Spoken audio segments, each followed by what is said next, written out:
7 बजे भैया के साथ थे, उन्हीं के साथ भैया गए थे। उसके बाद भैया का मर्डर हुआ। उस संजय सिंह को लाया जाए, पूछा जाए मेरे भैया कहाँ थे। कोई संतोष नाम का आदमी है, संतोष नाम का आदमी है, उसके साथ वो लास्ट में बात फोन आया था घर में, तो बोला कि मेरे भैया का मोबाइल कहाँ है सर, मेरे भैया को मालूम नहीं अच्छा, है। सारा चीज सब कुछ आएगा। सुनो, देखो जो घटना हुआ है हो चुका है। हम लोगों को पेशेंस लेना है, बारीकी से जांच कराना है, बारीकी से जांच करना है, वहाँ तक जाना है कि आखिर ऐसा क्यों घटना घटा है, घटना देने वाला कौन व्यक्ति है, वहाँ तक पहुँचना है हम लोग। ये बहुत बड़ा केस है, 1,42,00,000 का केस है। अच्छा ठीक है। पता चला कि इनका एक्सपायर कर गई है। फिर हमने जब अपने स्रोत से पता लगाया तो पता चला ये मर्डर हुआ है, ठीक है ना। तो प्रशासन का उस समय हमारे पास फ़ोन भी नहीं आया था। फिर किसी के माध्यम से जो यहाँ पे थाना इंचार्ज है नगर के, उन्होंने बताया कि ऐसा ऐसा बात है, आप लोग आ जाइए। फिर हम लोग वहाँ से गाड़ी किए, अभी हम लोग कुछ देर पहले यहाँ पहुँचे हैं। तो यहाँ पे देखें कि उसका माथा वगैरह में और पीठ उठ में बहुत ज़्यादा चोट लगा हुआ है। हमको लगता है इसी कारण उसका हत्या मरा है, वो उसका हत्या हुआ है। अब ये बात है कि हत्या क्यों हुआ है, और प्रशासन इतना मतलब ये अभी तक कुछ भी नहीं मिला। ना मेरा भाई का मोबाइल मिला है, ठीक है, ना कुछ मिला है। हाँ, जैकेट भी उसका शायद नहीं है, मोबाइल भी नहीं है, जैकेट भी नहीं है। वहाँ पे जहाँ मर्डर हुआ वहाँ पे सीसीटीवी कैमरा तो कुछ होगा, उसका भी अभी तक कुछ खुलासा नहीं हुआ भैया क्या है। तो मेरा यही है कि मेरा भाई तो अब लौट के नहीं आएगा, तो प्रशासन से रिक्वेस्ट है कि इसका न्यायिक जाँच कराए।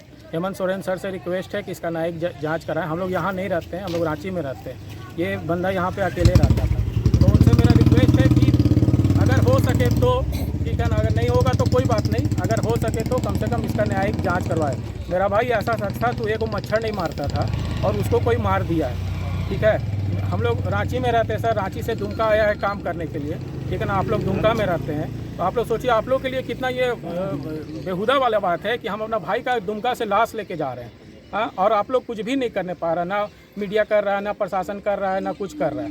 ऑफिस का स्टाफ लोग से भी बातचीत हुआ, वो उनका भी स्टेटमेंट थोड़ा इधर उधर है कि भैया ये है वो है, दिस है डैट है। तो हम यही चाहते हैं कि इसका पूरा न्यायिक जांच हो, और जो 3 महीना पहले ग्रामीण विकास विभाग विशेष शाखा में जो घोटाला हुआ 1,42,00,000 का, हमारा संदेह है कि उसी में इसको मारा गया है, ठीक है ना। क्योंकि 1,42,00,000 का जो हुआ था उसमें पुलिस ने पूरे ऑफिस के स्टाफ से पूछताछ की थी।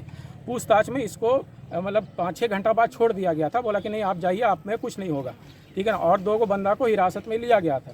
लेकिन उसके बाद क्या हुआ, कुछ ना कुछ ऐसा ज़रूर हुआ होगा जो या तो इसको पता होगा या ऐसा ज़बरदस्ती बोल रहा होगा कि भैया तुम गछ लो या कुछ भी कर लो, हाँ, कोई राज छुपाने के लिए, उसके कारण इसका मर्डर हुआ है, ठीक है ना। 7:30 में कल हमने फ़ोन किया था, 7:30 में कल हमने फ़ोन किया था कि भैया कहाँ हो, तो बोला कि नहीं अभी हम जा रहे हैं, कोई संतोष जी थे साथ में। अब कौन संतोष जी है ये मेरे को पता नहीं है, ठीक है ना। तो पुलिस से ये आग्रह है कि इसको जल्द से जल्द मेरा भाई का कातिल को ढूंढा जाए, ठीक है ना, और हम लोग को बताया जाए कि भैया इसका मर्डर इस कारण हुआ है। अगर हो सके, प्रशासन सके तो, प्रशासन नहीं सके तो कोई बात नहीं है। जिस तरह से 2 महीना 3 महीना हमको करीबन 12 बजे आसपास पता चला है, और हमको रांची से फ़ोन आया, वहाँ से विधायक जी का फ़ोन आया, और फिर जो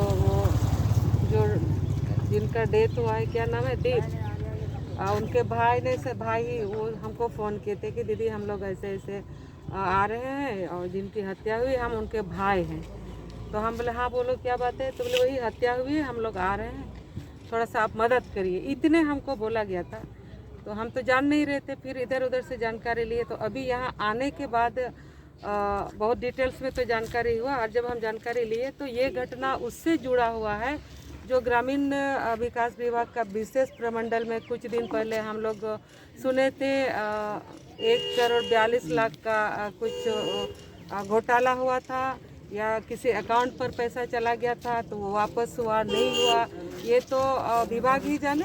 लेकिन उसी विभाग में यह दीप काम करता था, और हमें जहाँ तक समझ में आ रहा है इतनी बड़ी रकम का जो घोटाला हुआ है, उसी से इस बेचारा लड़का का भी लिंक उस डिपार्टमेंट में थे, तो उसी के आधार से इनको हत्या कर दी गई। कि हो सकता है इनके पास बहुत सारा चीज़ें सामने आता है इनके माध्यम से, तो इसीलिए इसको रास्ता से हटा दिया गया है।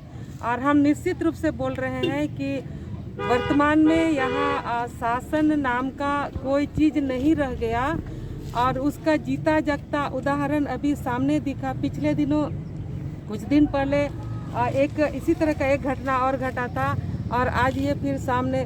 तो हम लोग अभी जनता का बात करते थे कि जनता यहाँ पर हत्या का जो रेशियो है वो बहुत बड़ा बढ़ गया है। महिलाओं का हत्या हो रहा है, आम जनता का हत्या हो रहा है। लेकिन वर्तमान में हम बोल रहे हैं सरकार का जो कर्मचारी है वो अब खतरे में आ गए हैं।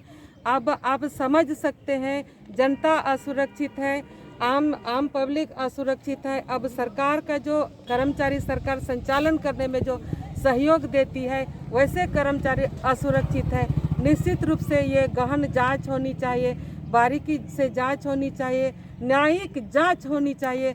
बल्कि हम कह सकते हैं यह जांच सीबीआई का जांच होना चाहिए ताकि इस परिवार को भी न्याय मिल सके और आम जनता या सरकारी कर्मचारी भी सुरक्षित रह सके या अपने आप को सुरक्षित महसूस कर सके। नहीं, ऐसा नहीं है। बीजेपी हमेशा सरकार का ध्यान आकृष्ट करते रही है। आपको ध्यान में होगा पिछले दिनों हम लोगों ने 5 दिन का सत्याग्रह आंदोलन में बैठा और स्टेटमेंट के माध्यम से जगह जगह पूरे राज्य में हम लोग इस तरह का कार्यक्रम करते रहे। लेकिन अभी ये हम नहीं बोलेंगे कि बीजेपी नहीं उतरेगी। क्यों नहीं उतरेगी?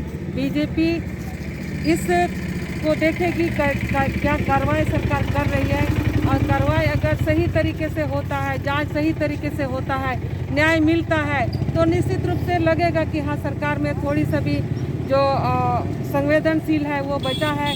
और नहीं तो हम लोग अपना रणनीति के अनुसार निश्चित रूप से जनता के लिए खड़े रहेंगे। धन्यवाद।